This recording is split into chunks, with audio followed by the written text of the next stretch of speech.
1:35, 4 hours and 49 minutes. The Kerbals receive a distress call from orbit as the scientist Sarah is trapped in her Mark II lander can. First, the Kerbals conduct a test on their rocket, making sure it can glide down to the launch pad with minimal effort. Indeed, nothing breaks, and the Kerbals are ready to head to orbit. The launch is slow and deliberate as Valentina makes sure the rocket doesn't explode upon liftoff. Once she's satisfied, she accelerates forward. Booster section separation is clean, as Valentina is under fire literally from the plasma in the atmosphere. Valentina accelerates forward, onward to Sarah. Showing off her piloting skills, Valentina backs the capsule up to the Mark II lander can with Sarah waiting patiently inside. Now it's time to bring her home. Sarah is able to stretch her legs as she bridges the gap on EVA from the lander can to the capsule. The next problem, where's the front door? Sarah's confused. The ladies splash down safe and sound, bringing back the heat shield that they didn't even need to use, and now Sarah becomes a part of the Kerbal Space Program. Welcome aboard! Realizing Kerbals can rest in space, a space station is planned.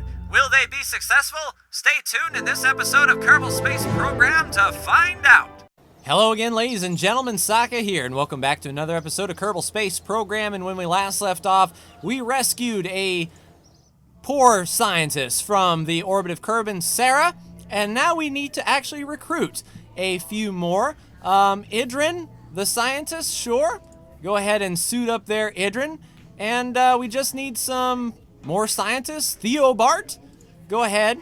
Basically, we're putting a lot of scientists because we are going to be putting an orbital station around Kerbin. It probably wouldn't be a bad idea to get an engineer up in this piece. So these 5 brave Kerbals are going to be the ones that are going to be chilling on the station. Looking at the requirements for the station, we have to build a new station that has the antenna, docking port, and can generate power.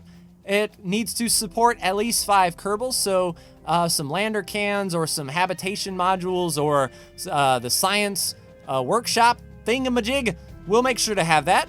Maintain stability and in orbit of Kerbin, and I think a nice 100 by 100 is good enough. And now is the key. We'll send up the science section first to fulfill that contract, and if there is time at the end of this episode, we'll take up an orange tank that is full of fuel, so that once we get ready to do our dune excursions and whatnot, our rockets and everything like that can dock up, refuel, and have maximum fuel on the way. So I will hop in the vehicle assembly building and build us a space station, at least the first section. I'll be right back. All right, ladies and gentlemen, we have a bit of a station rocket here. Almost done, just getting the last little touches here. Probably some fins, some delta wings, let's say, here on the bottom of the spacecraft.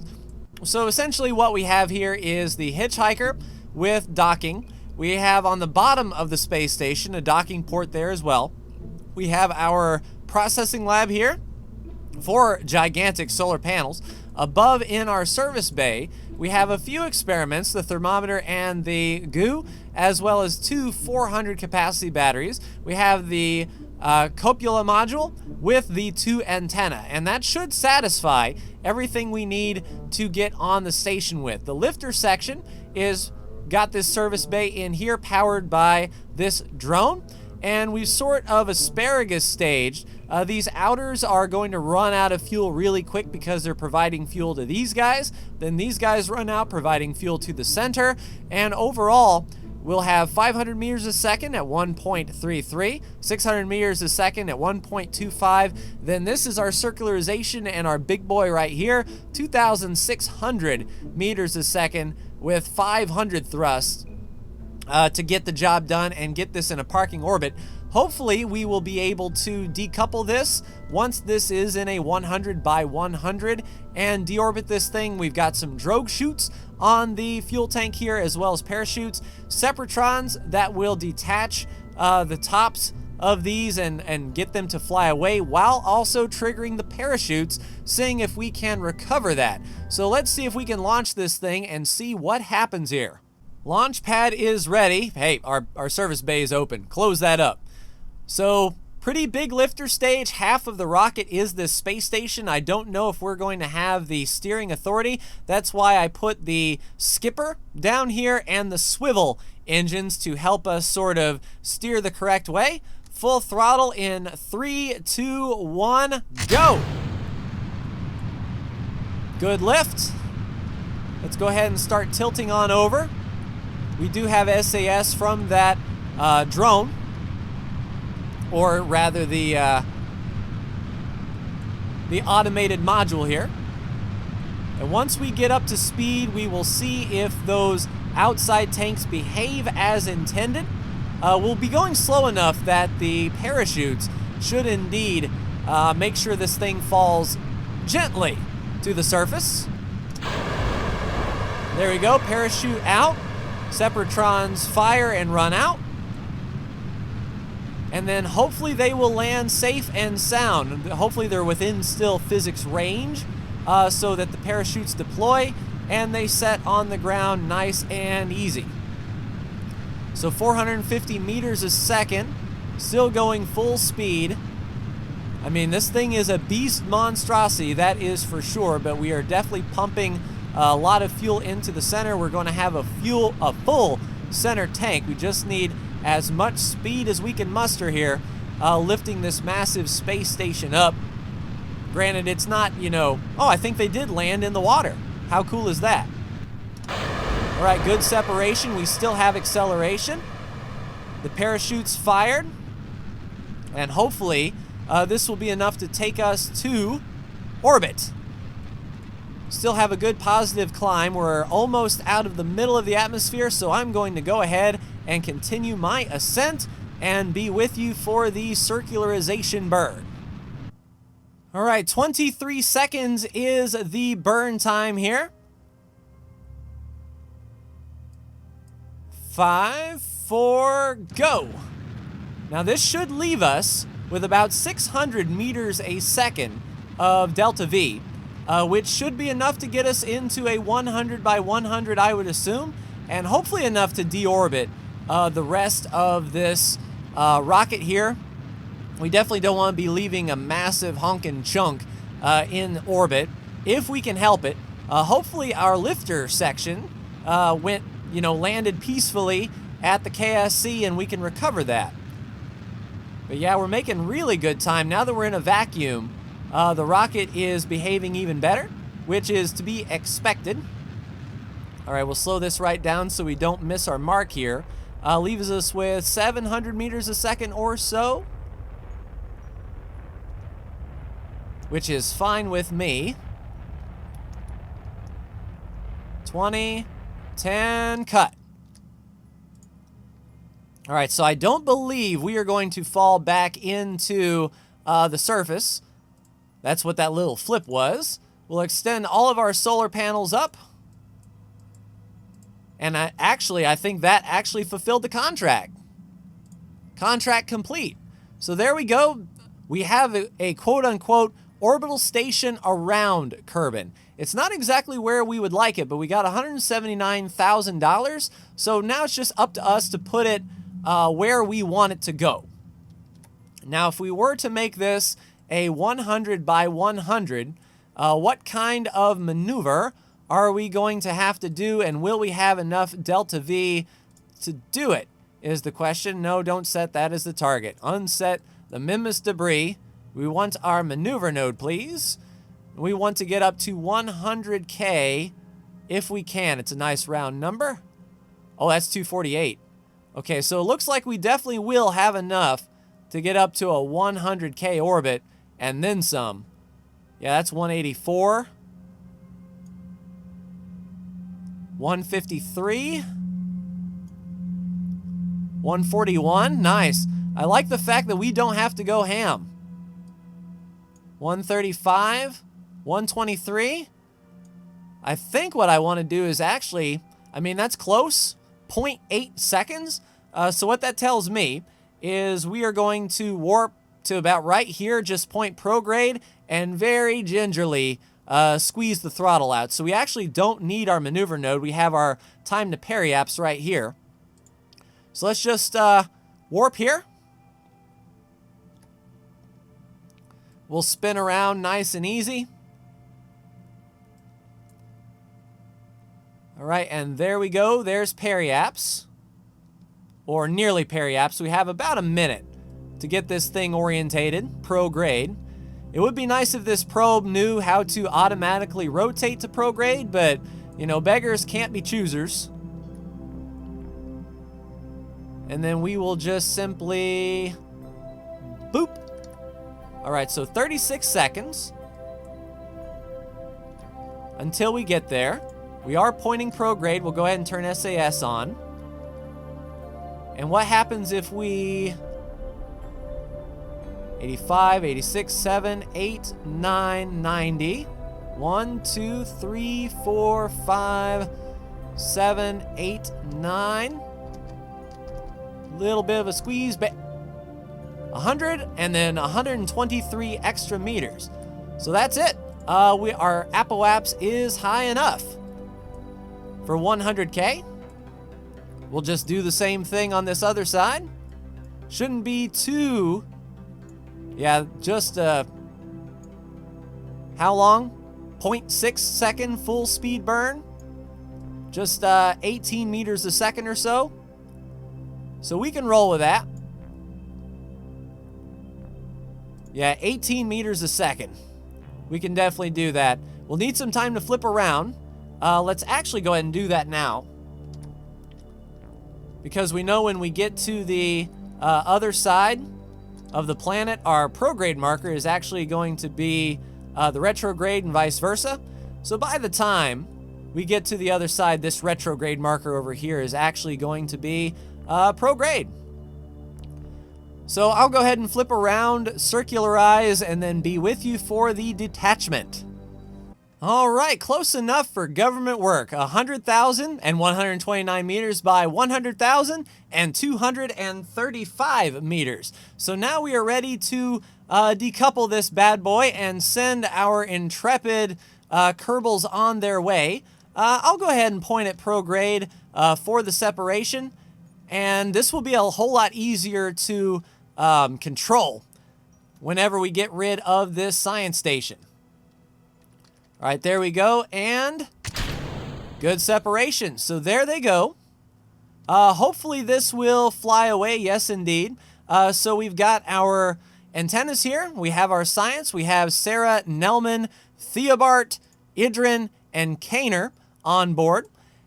And they will be up here for quite some time. Who is actually in this particular module here? We can go IVA Sarah. So let's see what Sarah can see. She's in the cupula. Let's internal view, and there we go, nice and pretty. And there is Kerbin right below her. Let's see, left the emergency slide in the bottom right cabinet. BK. I will use I ate all the snacks. All right, so that might not be good for our intrepid scientists, but they've got an amazing view of the sun and the moon. And now all we have to do is, rename this little station so that we can find it later. So we are going to rename the vessel, call this the first station. First station, and put that as the icon there. So our tracking station will be able to find it, no problem. Now it's just a matter of getting this thing retrograde and landing. We have 1,000 meters a second of delta V, plus those drogue chutes, plus the main parachute. So I think we can bring this thing back in one piece. I'll do the thing, rotate, let the planet rotate under us, get over the KSC, and be right back for splashdown. So, pro tip, made a mistake. I forgot that this thing was probe controlled. Actually, I remembered, but I didn't remember all the things to do to get it that way. So there is no antenna and there is no solar panel on this to recharge its electric charge. So we have about 1,000 meters a second worth of fuel, 323 units of liquid fuel in this thing, and it will be floating around Kerbin in a 100,000 meter orbit until we can clean this up. And that might be a good episode to unlock the grapple hook and do some cleanup around the orbit. because as you can see, we have a lot of debris floating around here from Sarah and the Mimus debris, a lot of launches and a lot of things. We don't like a cluttered orbital neighborhood, let's say. So, yeah, we're going to have to do that. One thing that we can try to do, though, is get an orange tank up here and rendezvous it up with the station. So I'll go ahead and get to the vehicle assembly building, build an orange tank with a docking port on it, probably RCS controls, some solar panels on it so that the little guy that we put on it to help control it can actually control it and dock it up to our space station. So I will be right back. All right, ladies and gentlemen, the old fairing actually fits well. We have a probe here, probably, oh man, we have no battery charge on it. It would be nice to have some batteries and some power refueling. Now that I think about it, we don't want to run into the same thing that we ran into last time. How about some, see, those are cheap, but we kind of want rotating ones. The 3x2s wouldn't be bad. We'll go ahead and put 4 of those on there, and then we will put on 4 batteries as well, so that this little guy has enough power to rotate around. We've got 4 RCS thrusters and 4 docking ports here. Docking port there as well as on top of the pod, or the probe, and we did disable cross feed through this docking port, so it will not be sucking fuel from this orange tank as we lift up. Looking at the stats, if we show everything, the first stage is 1.06 thrust to weight, and I had to swap out 2 of the swivels for the Reliance for a little bit more thrust at sea level, but everything else is pretty much as you saw before. We did squeeze in the service bay, 2 antenna, 2 400 batteries, and Gigantor solar panels there to help it recharge. So without further ado, let's launch this guy and see if we can meet up with that station. Oh crap, that thing is really unstable. Version 2, ready for launch. That's what I'm seeing here. In order to get that orange tank off the ground, we need a whole lot more here. And as the Kerbal way, more booster. Version 3, ready to go. We may need to get even bigger. All right, swapped out the Bobcats for mainsails. Well, there that goes. All right, Mark IV is ready. These are now skipper engines, and we have Separatrons. Go. Well, crap. That didn't work. That worked. One mo again. 3, 2, 1, go. All right, pretty well straight up this time. And it's already got a little bit of a wobble, and we haven't even pitched over yet. It is kind of doing a jig. I don't want to turn off SAS though, because if we do, it's really going to go out of hand. Let's see if we can just tilt a little bit to the easterly. But I think that our problem is our direction is like lining up with these things, so as they separate, they fall like into the rocket. We'll see if that is indeed the case here. Almost ready for separation. We've got not so much of an angle this time. All right, prepare for sep. We want a good separation here. Good separation. We are free and clear. Good separation. We are on our way. 3,000 meters a second. We're still climbing, but we're losing surface speed. Not even the mighty mainsail is enough to continue lifting us until some of this fuel burns off. But if we've got enough trajectory going up, which it kind of looks like we're falling sideways a bit, but we're starting to even out. Our surface speed should now start increasing as this fuel burns off, 2,800 meters a second. Hopefully that's enough to get us out of the atmosphere so the mainsail can do the work. I'm basically going to keep this pointed here, so I'll continue through the launch and be right back. All right, ladies and gentlemen, good news. We are above 80K. The bad news is we don't have an orbit. We're at 34,200. But the good thing is we actually can separate these two, extend these solar panels out while we still have electric charge, and we have monopropellant, tons of monopropellant on this orange tank for maneuvering, so we can actually have this orange tank complete the circularization, and then unfortunately we won't be able to control our big boy here. But I mean, shoot, it's going to come down on its own, and we can use the drogue chutes and just see where it lands. We can recover it. That is absolutely fine. So while it's not ideal, we can definitely work with this. All right, so we are going to actually, we don't want to do the parachutes just yet. We want to do the separation here, and booyah, we are now alone. Now this thing can use its RCS fuel. We still should have, we've got 750 monoprop that we can use. Hopefully it's not going to be a big change in Delta V to get this thing stable. And all we want to do is use enough Delta V to make sure we don't fall back into the planet. So something like, 40 meters a second. And with RCS, that shouldn't be too awful bad. So we will warp around, get that maneuver done, and then come back and see how our lander fares. All right, ladies and gentlemen, the orange tank is now in orbit. It is a 151 by 72, so it's not going to fall into the atmosphere, and we are now riding along with our lifter stage here, who is completely empty on fuel, will be at the mercy of Sir Isaac Newton, and we are falling fast. So we're going to see where we end up.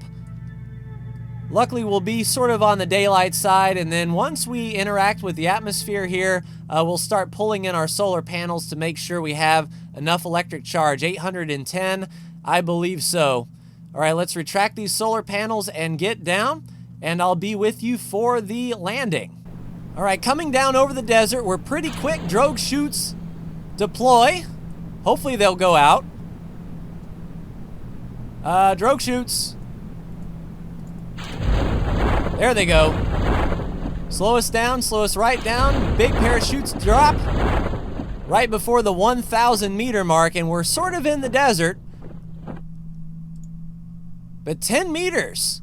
So we get to extend these solar panels out so we don't run out of electric charge. We can beam our location back to the KSC. And as a matter of fact, I think we're going to be able to bring all of this back, which is very handy. I'll show you where we are in relation to the grand scheme of things. Well, I thought we were able to. Yeah, we can recover that. We've got some debris that we can recover. That's the first part of the mission here. See how much money we can get back, and then we will focus on that orange tank and get it ready to meet the space station. So we'll see how much this debris is worth. 2.7 science, 1,900 bucks. Could have gone better. I'm not going to lie. It's a shame that the mainsail decided to break like that. But we can recover all of that debris from here. Recover that one. Recover that one. Recover all of this stuff, hopefully for some more money. Yeah, if it's on the surface, there's no excuse not to recover it, All right, so that's everything in the desert. We almost landed at the desert launch site, which is cool. And here's our orange tank. So I will go ahead and try to set up a rendezvous with our space station. I will be right back. All right, ladies and gentlemen, we are back, and as you can see, our big orange tank is here. We're going to control from here, and as soon as we get close enough to our station, we will select the docking port and head right on in. First off, let's get the RCS on and get it pointed kind of over the target right there. We're also going to have to spin this thing around. 1.9 meters a second isn't too awful bad. We can slow down fairly quickly if the need arises. And then we can line up to any docking port that we come across here.